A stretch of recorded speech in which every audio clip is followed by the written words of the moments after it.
Okay, this is Jay Fidell, Hawaii, the state of clean energy. And we're talking to Sharon Moriwaki and Larry Newman and Zack McNish. And we're talking about solar. Solar. It's the competitive industry. The competitive industry of solar. On the consumer.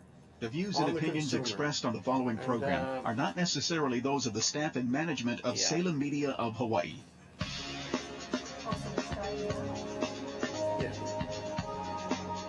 Welcome to ThinkTech Wednesday on the ThinkTech radio series on AM 760 KGU, broadcasting across the islands and raising public awareness in Hawaii. Now here's your host, Jay Fidell. Is the sound on? Okay, this is Jay Fidell, ThinkTech, Hawaii, the state of clean energy, and I will explain this. I'm here on Wednesday. We're talking about the competitive solar industry with Sharon Moriwaki, who is, if you didn't notice, Sharon is the co-chair of the Hawaii Energy Policy Forum, one of the finest organizations, if not the finest organization, dealing with clean energy in the state. It's the one responsible for, a lot of the forward motion we have here. And thank you, Sharon. Thank you for doing that. Be here, Jay. Okay. Get your microphone on. Okay, just want to be sure. Okay, Larry Newman, you're here from Hawaii Energy. We'd like to see your smiling face as often as possible. And Zack McNish. Zack, I warn you that Larry is good at cross-examination. Someday he's going to go to law school. Maybe he has gone to law school. I don't know. I'll be careful. That's Zack McNish. Zack is an attorney, so we'll have an interesting conversation. Tell us about your professional affiliation, Zack, so we know who you are and why you're here. Sure. I'm with RevoluSun. I'm a legal counsel there, and I work on policy issues and drafting contracts and sort of general business management with RevoluSun. I've been there about a year. Prior to that, I was in private practice for a number of years, and I'm from Maui originally. Okay. Maui, I didn't know that. Okay, well, so another lawyer. Larry, is this making you feel bad or what? I don't know, you You're too? surrounded by lawyers. Well, that's okay. Is that why you feel so secure? I haven't done anything wrong. Okay, the first thing is let's do a Hawaii Energy segment and find out about Negawatt Moment. All right, sure. What do you think, Larry? Let's go for it. All right, so Hawaii Energy, we are the ratepayer-funded energy efficiency program for the state, with the exception of Kauai. And with the hot weather and the summer upon us, I thought I'd share with you a couple of incentives for keeping your house cool without turning the air conditioning on, basically fans. So we offer incentives for 3 types of fans. The first one I'd like to mention is a whole house fan. This is a fan that will, when you get home and your house has been buttoned up all day, with cracking open the windows, turn the whole house fan on, and it will suck all the hot air out of your house. You can lower the temperature in your house 10 or 15 degrees within 5 to 10 minutes. And then you can shut it off or put it at a lower setting, and you don't have to blast the air conditioning to try to cool that hot air in your house. You just want to take it away and get it out. We have a $75 rebate for that, and we've got a number of contractors you can find on our website at hawaiienergy.com. The other one we have is solar attic fans. Those are fans that are on your roof. It doesn't require any electricity, it's solar powered, but again, that's to relieve the hot air trapped inside your attic space to try to keep your top floor a little bit cooler than it otherwise would be. We've got a $50 rebate for that. Some of our participating solar contractors that install solar hot water do install solar attic fans, so you can get a start there on our website again.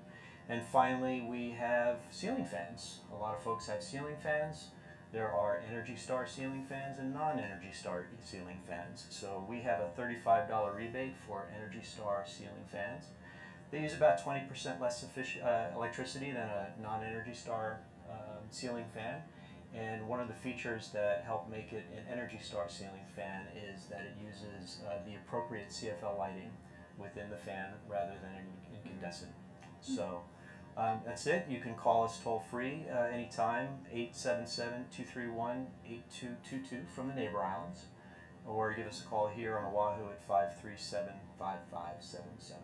Okay, Larry. That's Larry Newman from Hawaii Energy. Every week something new and special. They stay up in the middle of the night figuring these things out. We're going to take a short break. We'll be right back. We're going to talk to Zack McNish more about Solar PV. Solar PV, competitive the competitive industry. Sharon is the progenitor of all of this. We'll be right back after this break. I'm not hearing the sound.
Your host, Jay Fidell. We're back, we're live, we're here on Wednesday, Hawaii, the State of Clean Energy, with Sharon Moriwaki, my co-host, and sponsored by Hawaiian Electric Company, DBED, that's the Department of Business, Economic Development and Tourism, we talk about it all the time, and Hawaii Energy, which Larry Newman here, right here at this table, represents, right here in the flesh. Okay, and we have Zack McNish, and he's going to tell us about solar in Hawaii. We're going to talk about the competitive solar industry and how it's working out for him, his company, and for the industry in general, right, And for Zack? the consumer, and for the consumer. And for the consumer. Sure. Lest we forget the consumer, okay. All right, so first of all, you mentioned earlier, Zack, that you're a lawyer. We always allow the lawyers on the panel to cross-examine Larry. You see how quickly So- the tables turn? Oh, yeah. That's why I wanted the We instant. give Larry an opportunity to cross-examine you too, so be prepared. So you have any questions for him, boost him a little? No, I at the break you were telling us about that the whole house fan, and it sounds really interesting. I hadn't heard of that before, but It seems is like relatively new. would come in handy these hot days we're having. Yeah, and it's a newer technology, so it's quieter. They've been around for a long time, but the older ones were very loud. Kind of a jet engine in your house when you're running them. But now they're a lot quieter and a lot better. Great. And you're going to say how much they cost so that the rebate is. Well, installed maybe 1,500 to 2,000. They come in different sizes. It's best to call an appropriate company that installs these things. They are sold at Home Depot and Costco. Some higher quality ones are by some contractors. You can find more information on our website, hawaiienergy.com. And they will come in and assess your home and where it should be positioned properly in the home and how it would be installed. And, Our job is to, proliferate clean and efficient energy everywhere, right? that's what I get paid to You do. must sleep well. No, there's always more work to do. There's almost one more deal to have, one more new idea to promote. Yep, there's another KWH to save somewhere. Well, lest we forget, we're in a transformation. Every day counts. It's like building the studio here, right? Right. Every day has got to be better than yesterday. Every single right. day. That's You right. can't just have one day like the last day. That's not acceptable. It's got to be better. Yeah. Yeah. So don't sleep. But let us know what vitamin pills you take. In fact, if you're really smart, you'll ask Sharon what kind of vitamin pills she takes. I don't know. You're having a lot of programs these days. I think you I stole the learned it all pills. from you. Okay, can we get serious? Yes. Of course. I hear from Zach. So Zach, what did you want to tell the people here today? Well, it's a pretty broad topic. Talk You about sure you want to give me that a much free general rein? You don't even know me that well. Uh-oh. No, I think if there's any message here or sort of theme of what we were going to talk about today, I think it's the solar industry in Hawaii is increasingly competitive. I've seen I think a couple of hundred contractors are now working in the solar photovoltaic industry in Hawaii, which is a pretty high number. And 300. 300. Yeah, or more. Yeah. I heard it's more than 300. That's a lot. Yeah. So is that too many? I think competition's always a good thing. I wouldn't want to stop anyone who wants to Well, start a business. Pardon me for asking, but is there a point where it gets to be too much? Well, I think we're at a point where consumers probably, if you ask them, feel inundated by By ads and door-to-door and special benefits and go to Las Vegas and whatnot. Sure. You're not offering go to Las Vegas. No. Thank you for that. Did you read Marco Mangelsdorf's article in Civil Beat a week ago? I did. Yeah. Well, just for the background, so everybody should know, this is an article that says that the solar industry is in trouble. Okay, and it shows that the numbers are down for a lot of companies. And what's interesting is that some of the companies that have come here, not local companies from the mainland, are doing better, and some of the companies that are local are doing worse. I don't know if the data is correct, but he's got tables there, and it's an interesting voice, in the mix to hear from him. So what do you think? Is this article right or wrong from your standpoint? Well, I thought it was a great article in that it really, I think, brings a lot of these issues to the forefront and can start the discussion. I think you've sort of brought up two separate issues. One is, what's the overall market doing? And the second part is, what's the distribution of companies in the market? In the first question, whether the market is in, I think he called it a free fall.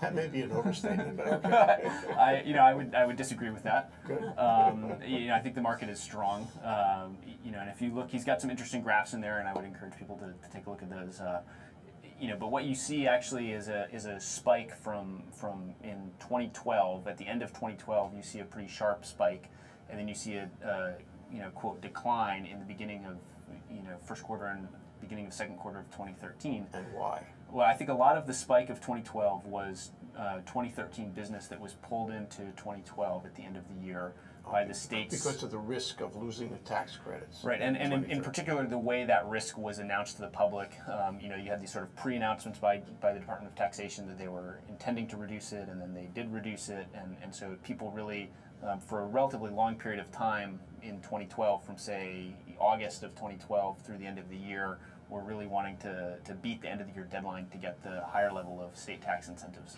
May I say, okay, this is not cross-examination, Sure, but it is a of course. point that I would like to make. Is you say people, but the people are getting all their information from those 300 installers. Mm-hmm. The people don't know anything about this. They just know there's a goodie out there, you know, just like they know about your goodies in general, Larry Newman. Okay. But the people get their information from the installers. So if there's a sort of December rush on this, it's because the installers told them to rush. Absolutely. Don't you think? You know? I agree with that, absolutely. But I do think that it's a case where the installers want the business and the consumers want the tax credit, so those interests are sort of aligned there. Yeah. We've Make seen a deal. a similar dynamic with the solar water heating industry. So Hawaii Energy's had the program, inherited the program from the utilities, and there is often a rise towards the end of the year. Folks want to minimize the time they have to wait for their tax credit, so they do wait to the end of the year. And the program has seen in the past, if there are kind of dark clouds on the horizon when it comes to any kind of credit, it does spike it a little bit and then it drops afterwards. You believe in the credit, Larry? I think it definitely helps, absolutely. What does it help? It helps lower the cost to the consumer. There are real savings, and otherwise they may not be able to afford it. I don't have solar.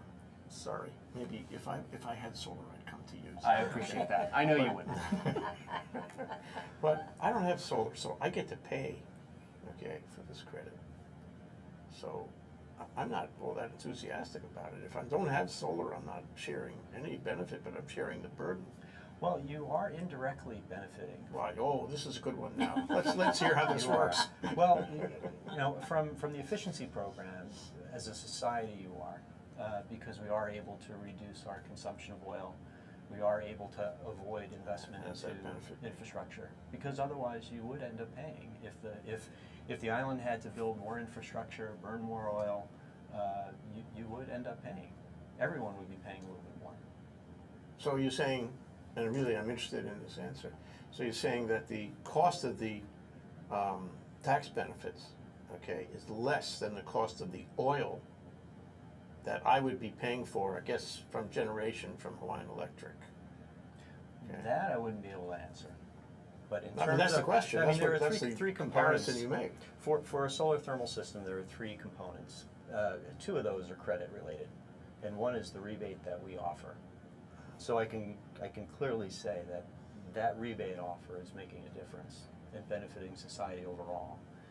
Not everybody that gets a solar thermal system has the tax appetite to even benefit from the credit. We don't have any information to know to what degree are they taking advantage of that tax credit. But it would be on the order of I think around $3 to $4 grand in total between the state and federal tax credit that might go to offset the cost of a solar thermal It system. raises an interesting question. And maybe in the future, we will know all of this. We will have numbers on all of this. And we'll be able to crunch those numbers and figure out exactly who's paying for what, and how much it's costing the state, how much it's costing me, how much it's costing the guy who puts it on his roof, and whether in a collaborative way, in a sort of crunching all the numbers together way, it should be tuned, to shift the burden one way or the other, But anyway, so how about you? Do you like the tax credit, Zach? I think I know the answer. I do like the tax credit. And why? And I think in addition to the other reasons that we've talked about, there is, and I think there are people who are beginning to look at those numbers. I know Blue Planet did a study last year regarding the impact of the tax credit on the sort of economy of Hawaii as a whole. I think DBED has looked at those numbers. It would be interesting to get someone from DBED, on your show to talk about that, their analysis Sharon, of those you're writing numbers. this down. Got it. Okay, it's done. But based on what I've seen from the Blue Planet study and at least what DBED has on their website, it seems to me pretty clear that the tax credit does generate income it generates economic activity in the state that has a benefit on the state. So it may not have a direct impact on you as the taxpayer, but in the sense that you're then going to have to pay less taxes because the state's GET income tax revenues are up, their expenditures on unemployment are down, all of that. Talking about jobs now. Yes, jobs. But should we be sympathetic to the jobs thing? I mean, here, suppose I raise the tax credit by, say a third. say 50%, okay, I guarantee you that I would get more installers. Now there'd be 500 installers on the block, right? They'd all be installing like crazy, right? Right. More jobs. But that doesn't, to me, that kind of Well- analysis doesn't really work.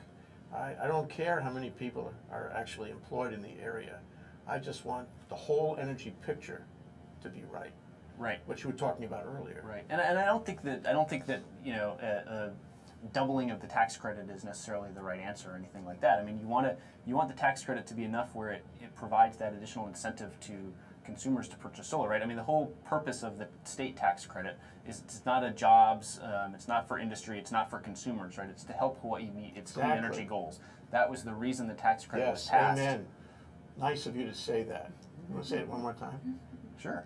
The reason the tax credit was passed, as I understand it, was to help the state meet its clean energy goals, which are ambitious goals, and they're good goals. And to the extent that we need to continue to provide an incentive to people to help us reach those goals as a state that we've decided on, then we need to continue to provide the incentive at the level that will induce people to adopt. You know renewable energy. what the really big news though is? The really big news is that more and more we are focusing on PV, more and more, and we are finding a way to do it. And Hawaiian Electric is finding a way to do it. It's finding a way to, with or without the instruction and guidance of the PUC, it's finding a way to do it, and technically, So all of a sudden, where there was curtailment's not the right word, but there were interconnect studies and resistance, to increase PV on the grid. Now there's less resistance, and they're finding a way. And this means that there's a kind of confirmation of the notion that PV is more in our future than the other alternatives. It's hard to reel the tapes back on this, but we've been doing this for 5 years, okay? At the beginning of the 5 years, PV was one of many. It wasn't necessarily the lead. It was interesting, it was high tech, all that stuff.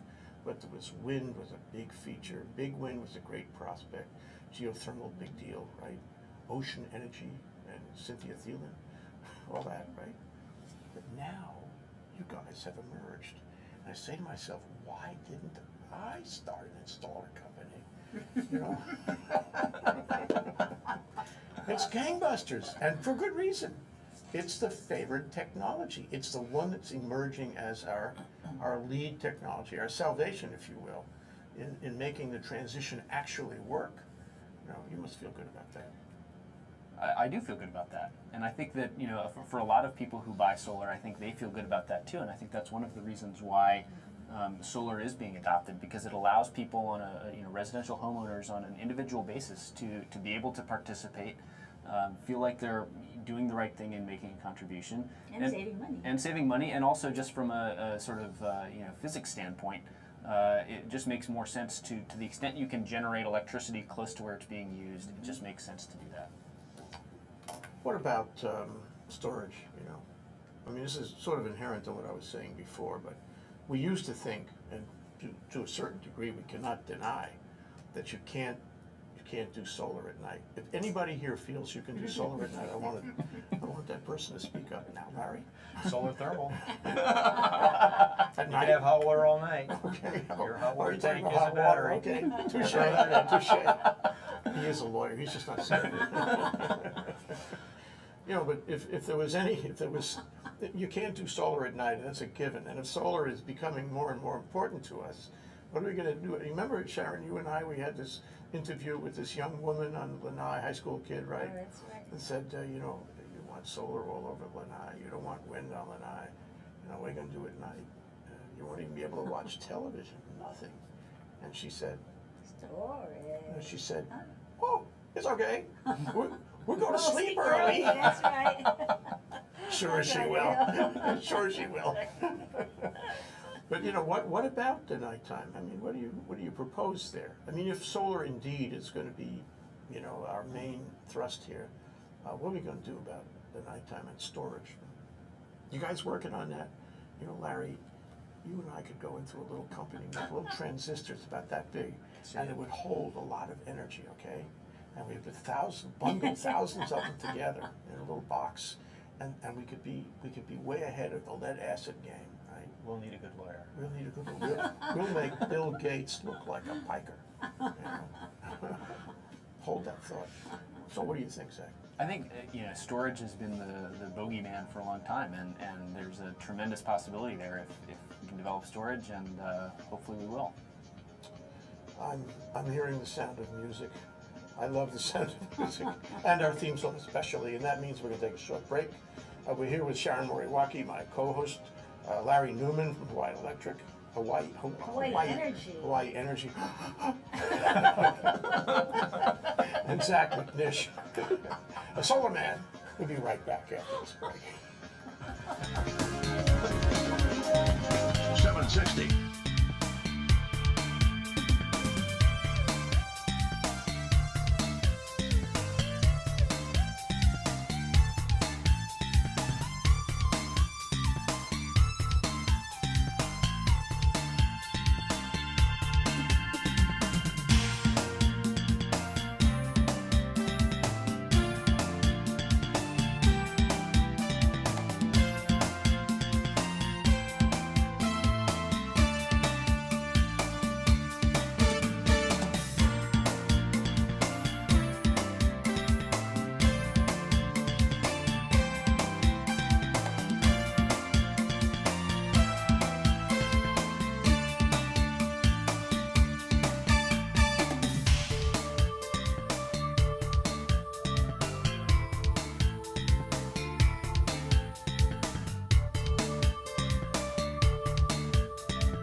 We're here, we're back, we're live, we're ThinkTech, we're Hawaii, the state of clean energy, with Sharon Moriwaki, Larry Newman, Zack McNish, and me, Jay Fidell, and we're talking about the competition in the solar business.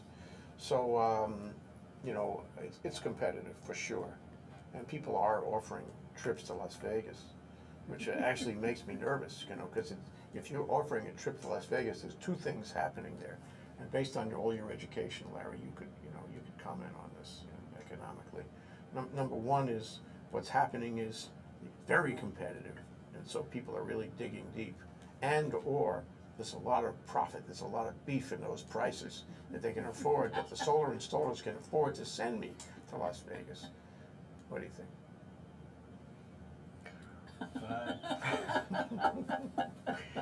Well, for me, it's all about solar thermal. All we got are rebates. That's it. Just $1,000. That's all we can offer our ratepayers, our customers. Okay, No that's trips, it. nothing fancy. That's a pretty direct answer, I would say. Yeah.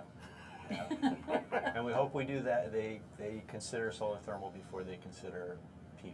Yeah, and you don't offer any trips to Las Vegas. We don't. I want to be clear about that. We don't. You know, after this discussion, no installer would ever offer a trip to Las Vegas again. We have had an uptick of interest with solar contractors participating in the program. Yeah, We've good. fluctuated between 60, maybe we peaked at maybe 95 a year ago. You're talking solar water. But solar hot water, yeah. Okay, back to you, Zach. You know, what's your comment about that? I mean, is the how are the margins doing? You know, are these companies making a lot of money? Well, you know, I can't speak to what other companies are doing or not doing. I mean, I think there's definitely, you know, it's competitive, and people want the business, and they're willing to skate on thin ice, I think, to get people's business. Are you saying the margins are under pressure? I think the margins are under pressure, sure. I mean, it's impossible for that not to happen in a market that's competitive with, Yeah. you know, as you said, 300 people. It's just, you know, in some ways it's a flight to the cheapest price. Yeah. And, you know, I think that's, you know, from the customer's perspective, on the one hand, that's good because you want your consumers to have the cheapest price available. On the other hand, you know, I think the issue that consumers and homeowners need to address is whether or not the company they choose is going to be there to live behind the warranties. You know, I mean, putting a solar system on your roof is, you know, it's a complex, Oh, sure. not It's complex, like but it's a getting piece of married. electrical equipment. It's, Yeah. you know, holes in your roof.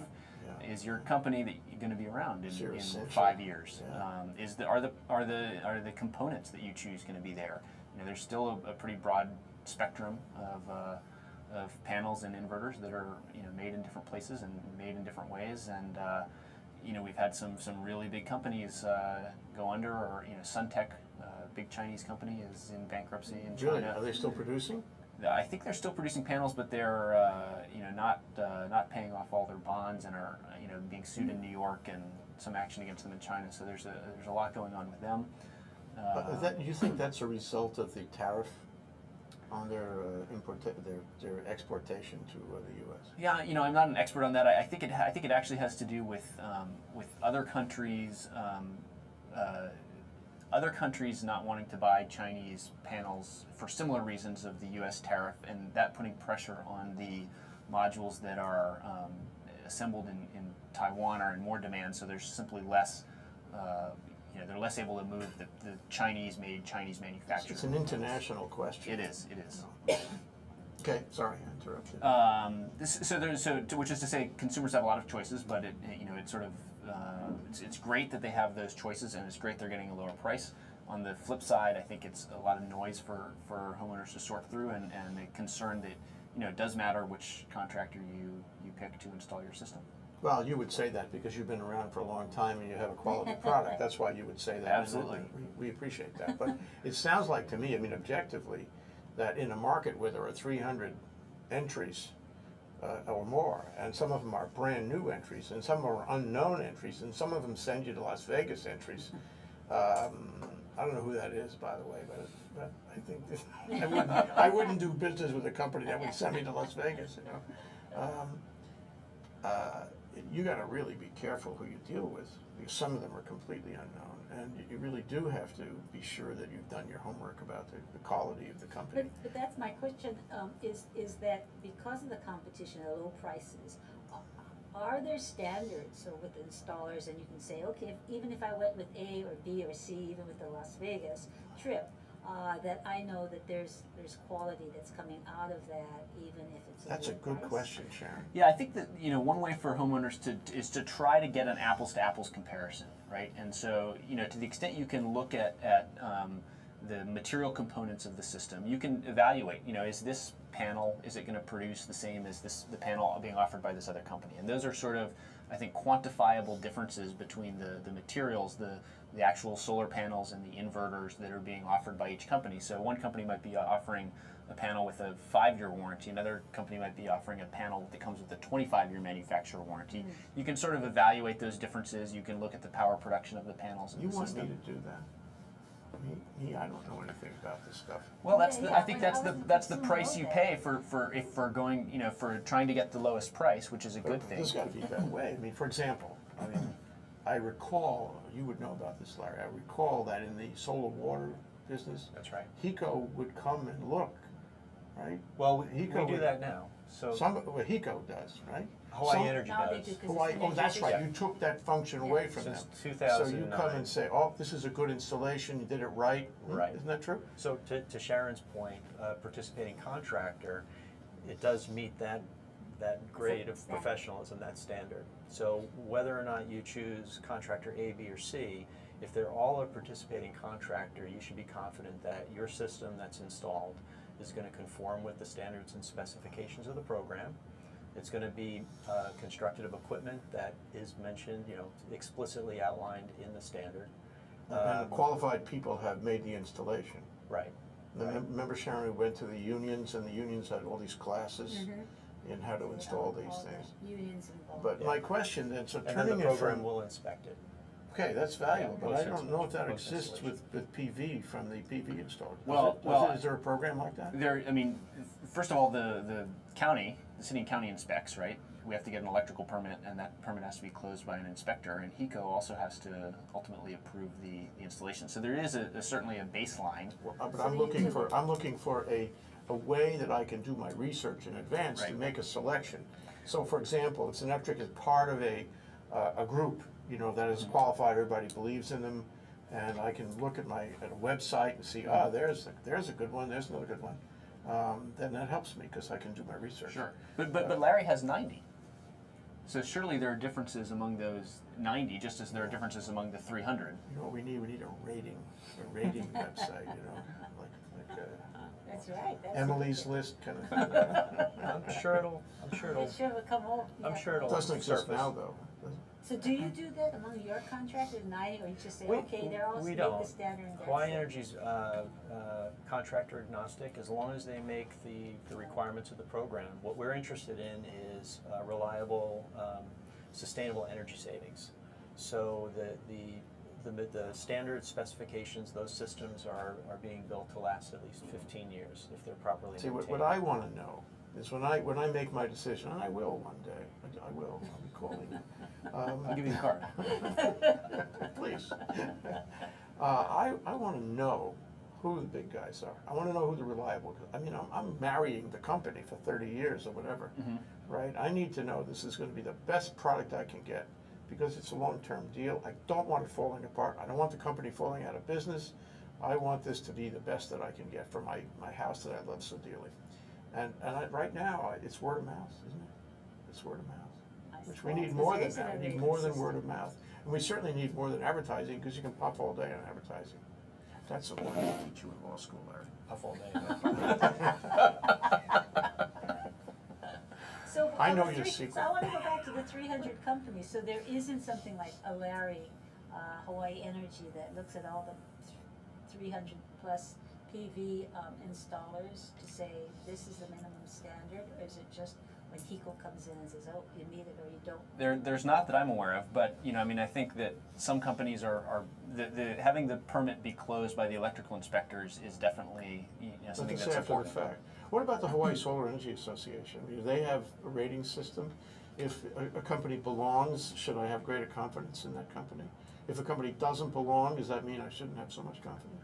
No, I think the Hawaii Solar Energy Association is more of in some ways a trade organization. It's geared towards policy initiatives, and they do some great work, but I don't think it's designed or set up to evaluate whether companies are the quality of the services or products they're providing. I think it's an important point, and maybe It is, something it will is. happen going forward because, From the your consumer point, perspective. right, from the consumer Yep. perspective, not only in terms of the technology, but in the quality of the installation, the quality of the footings on the roof, how they're drilling the holes, Absolutely. all those things, safety of it, Or where to go longevity. if of it. something goes wrong. Where to is go, there- right. Right. What kind of customer service are you getting? And what's the quality of the actual installation? Are they gonna come every day till they're finished? Or they're gonna come on odd Tuesdays when they have time, That never happens with Syneptric, right? RevoluSun. RevoluSun. I can't speak to what happens with Syneptric, Jay. Thank you. Oh, RevoluSun. Well, they all come on our show. We had RevoluSun on the show a few weeks Yeah, ago, we right? did. We did. So, anyway, so the other thing is, what kind of legislation, do you think would be appropriate? From RevoluSun's point of view. Yeah, I mean, I think from the industry's perspective as a whole, what we need is some stability. We've had a lot of ups and downs, threats of the credit being taken away, the credit being changed, and then maybe it was going to be changed back again, and that sort of instability, I think, hurts consumers and it hurts businesses, it hurts potential investors. It's just all around, it doesn't really benefit anyone. And so I think what we want is a stable policy going forward. I think what we were close to achieving this past legislative session was a sort of compromise bill that the industry broadly agreed on, although different parts of it better and worse. But at the end of the day, there was a lot of consensus among the industry. Everybody says that, so why did it fail? I'm not sure of the exact details, but what it would have done is it would have stepped down the credit gradually over time. That's what we need there. So it allows the industry to sort of be weaned off, and as prices continue to come down, as you expect them to continue coming down, then the credit would gradually go down as well. Instead of a sudden drop. Exactly, and it sets it gives some visibility, 5 or 6 years in the future. So you can plan forward. Yeah. Exactly, and so I think that would have been terrific, and I hope the legislature will do something like that this year. We got very close last year, and it's unfortunate that it didn't. Hope so too. When the credit expires, when it ultimately sunsets, however it ultimately sunsets, do you think that's going to have an effect on the market? Well, I think it depends on when the credit does ultimately sunset. I think that the federal credit, the residential credit, I believe, is scheduled to sunset in 2016 right now, and it's not far away. It's not far away. It's getting closer, and but that at least I think the market is taking that into account because it's been set for a long time. It's not under threat year after year. If the credit went away completely tomorrow, I think it would have an impact, and we did see an impact from the credit being effectively changed by the Department of Taxation, and so we've seen that effect. And if the legislature were to act to cut it off tomorrow, I think that would have an impact. If they sunset it 5 or 6 years down the road, I think I think that would give everyone time to adjust and provide some stability and a path forward. Now, inherent in the bill that failed was a correction of what the Department of Taxation did, right? Yes. Because that was a problem for everyone. Yes. It was really the Department of Taxation was stepping in perhaps where it should not have gone. It was trying to be an expert in something in which it was not an expert. Well, I agree that the legislature is the best body to make that choice. Yeah. Okay. Well, given that agreement, I think we can move forward to a break. This is ThinkTech. It's Hawaii, the state of clean energy. It's sponsored by HECO, DBAD, and Hawaii Energy, represented by Larry Newman right here today, and Sharon Moriwaki, my co-host, and our special guest, Zack McNish, from RevoluSun. I'll be clear about it. I'll say it again, RevoluSun. Thank you. We're going to take a break right now. I'll be right back.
We're back, we're live, we're here at Pioneer. We're here at Pioneer with Sharon Moriwaki, Larry Newman, and Zack McNish talking about solar and the competition in the industry. And you were burning with questions on this, Sharon, so how about those questions? As we were talking about the legislation, incentives going away, I was also trying to look at what is it? Is that the costs, whether it's labor or your technology or your materials going down, will that meet the incentives going away, and what are your projections and how we look at that? Yeah, so I think that's a great question, and it's something we think about all the time. The federal incentive is set to expire in 2016, so that's something that's sort of in everyone's minds. The state incentive, there is no expiration right now, and but it's sort of under threat every year. So I think one of the issues will be when that ultimately sunsets. But in terms of where costs are going, there's two big components to the cost. One is the hard costs of the materials, the solar panels, the inverters, and those have been going down, and except that we're now at a point where for the first time they're beginning to, in a few years, they're beginning to flatten out and actually start to increase slightly as a result of some of the big panel manufacturers either going out of the industry or going into bankruptcy. So there was a lot of competition on that production end that drove a few of them out of business, and so the market was flooded, and now it's a little tighter.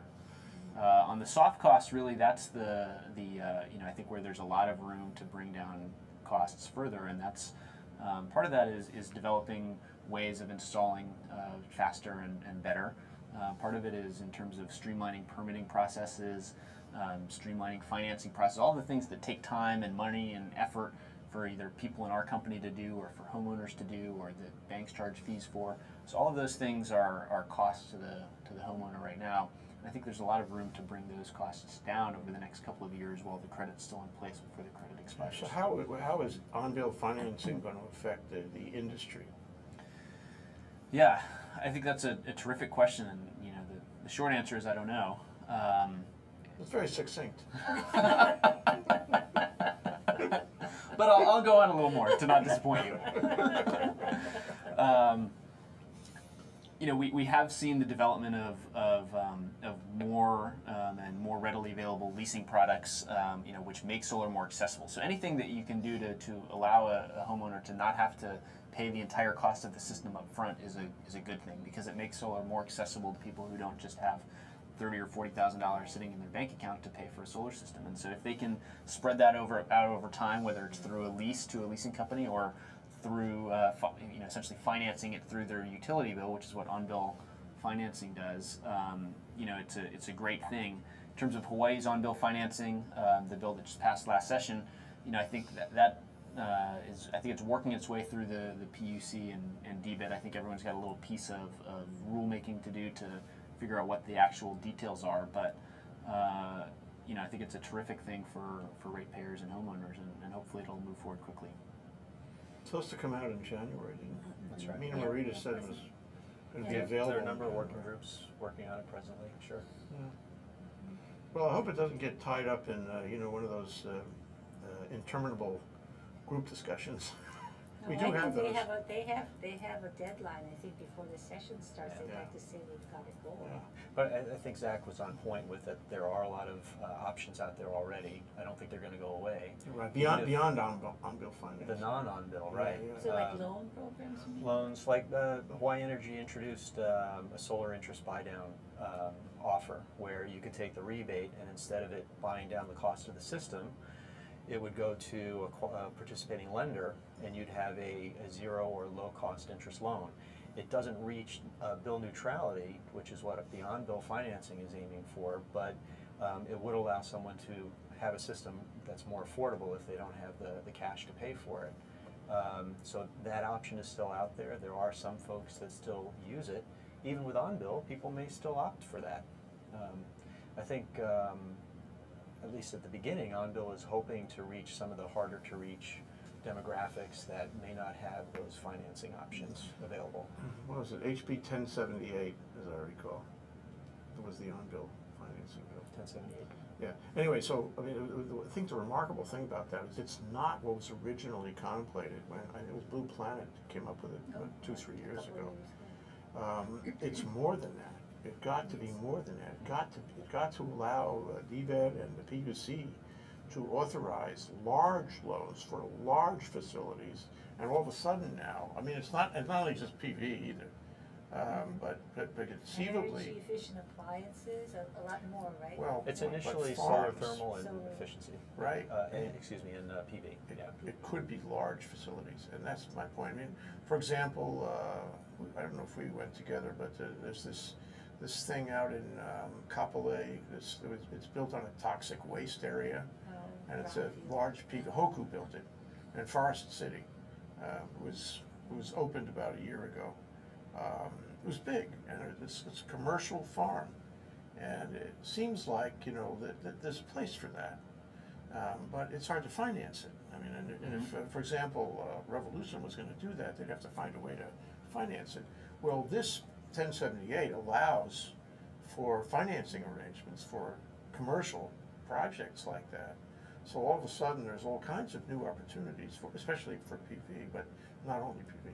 What I'm really leading to is the whole notion of whether this industry in its competitive mode is moving more or should move more into the commercial area, because I think that has not yet been fully opened, has it? No, and there's still, our company's developed a number of feed-in tariff projects with, Hawaiian Electric Company through the PUC has a feed-in tariff program, and there's still, many of those projects that are in the queue are still sort of waiting to be or ready to be developed. And so I think there is certainly some opportunity for some really large-scale solar, and that's, definitely has its place in our state's energy future. You'd be willing to do those projects then? Sure. If we came to you and asked you, begged you, and pleaded with you, you'd probably be willing. Please. Thank you. Do you have one in mind? Let's talk. Well, the thing is that, in the next minute or two before we close here, it just seems to me that solar is the most prominent, PV solar, but solar water is also very important on a residential level, I think. Solar is the great promise for renewable energy. That's the way that's what 5 years of effort has really taught us. And it seems like there is a path to that now. And it seems like, there'll be shakeouts over these 300 entrants. I'm sure that RevoluSun will be one of the survivors in the long term. You'll be here to stay forever and ever. Hope so. Yeah, when you go public, would you just give me a call? But here we are, and we have to make this industry work because, I hate to say this, I say this for everything. As PV goes, so goes the Clean Energy Initiative. We want it to be healthy. You didn't disagree, did you? No. Okay, closing comments? Okay.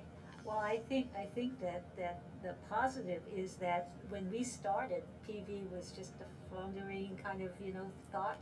And now, I mean, the competition is so great that I think that the movement is still, going forward, and it's a real positive thing where we do have the competition. So I'm just really excited that you folks are doing so well. In fact, I don't think Zack got to talk about it, but they're going to the mainland. They're expanding. Yep. So Well, we I heard think about it that. really Yeah, is a 2 positive, shows ago. Yeah, right. yeah. So I think that's New York, wasn't it? New York, New York. upstate New York. Yeah, so I think it's moving ahead. Good. So energy is going ahead. Clean Yeah. energy. Yeah. Well, do you offer senior citizen discounts, student discounts, military discount, anything? Or we got to talk. We can. So, Larry, We'll talk what's your thought about the show, and can you talk more specifically about Zack? Aside from being a lawyer, competition's great. I think stick to the fundamentals. Get 3 quotes. Same in our business. We've got lots of contractors, and we'll get customers that call us and say, "Well, which one should I go with?" And we say they're all going to serve you well. Go out and talk to at least 3. Get some quotes. Do the due diligence. You have to be responsible to some degree. So whether it's solar thermal or PV, get 3 quotes. Good suggestion. I agree with that. I do think competition's great. Get 3 quotes, but try to do an one of apples to apples comparison, and make sure your company's going to be around to service those warranties. Thank you, Zack. Thank you, Larry. Thank you, Sharon. Great show. We'll be back tomorrow with more ThinkTech. Aloha, everybody. Aloha.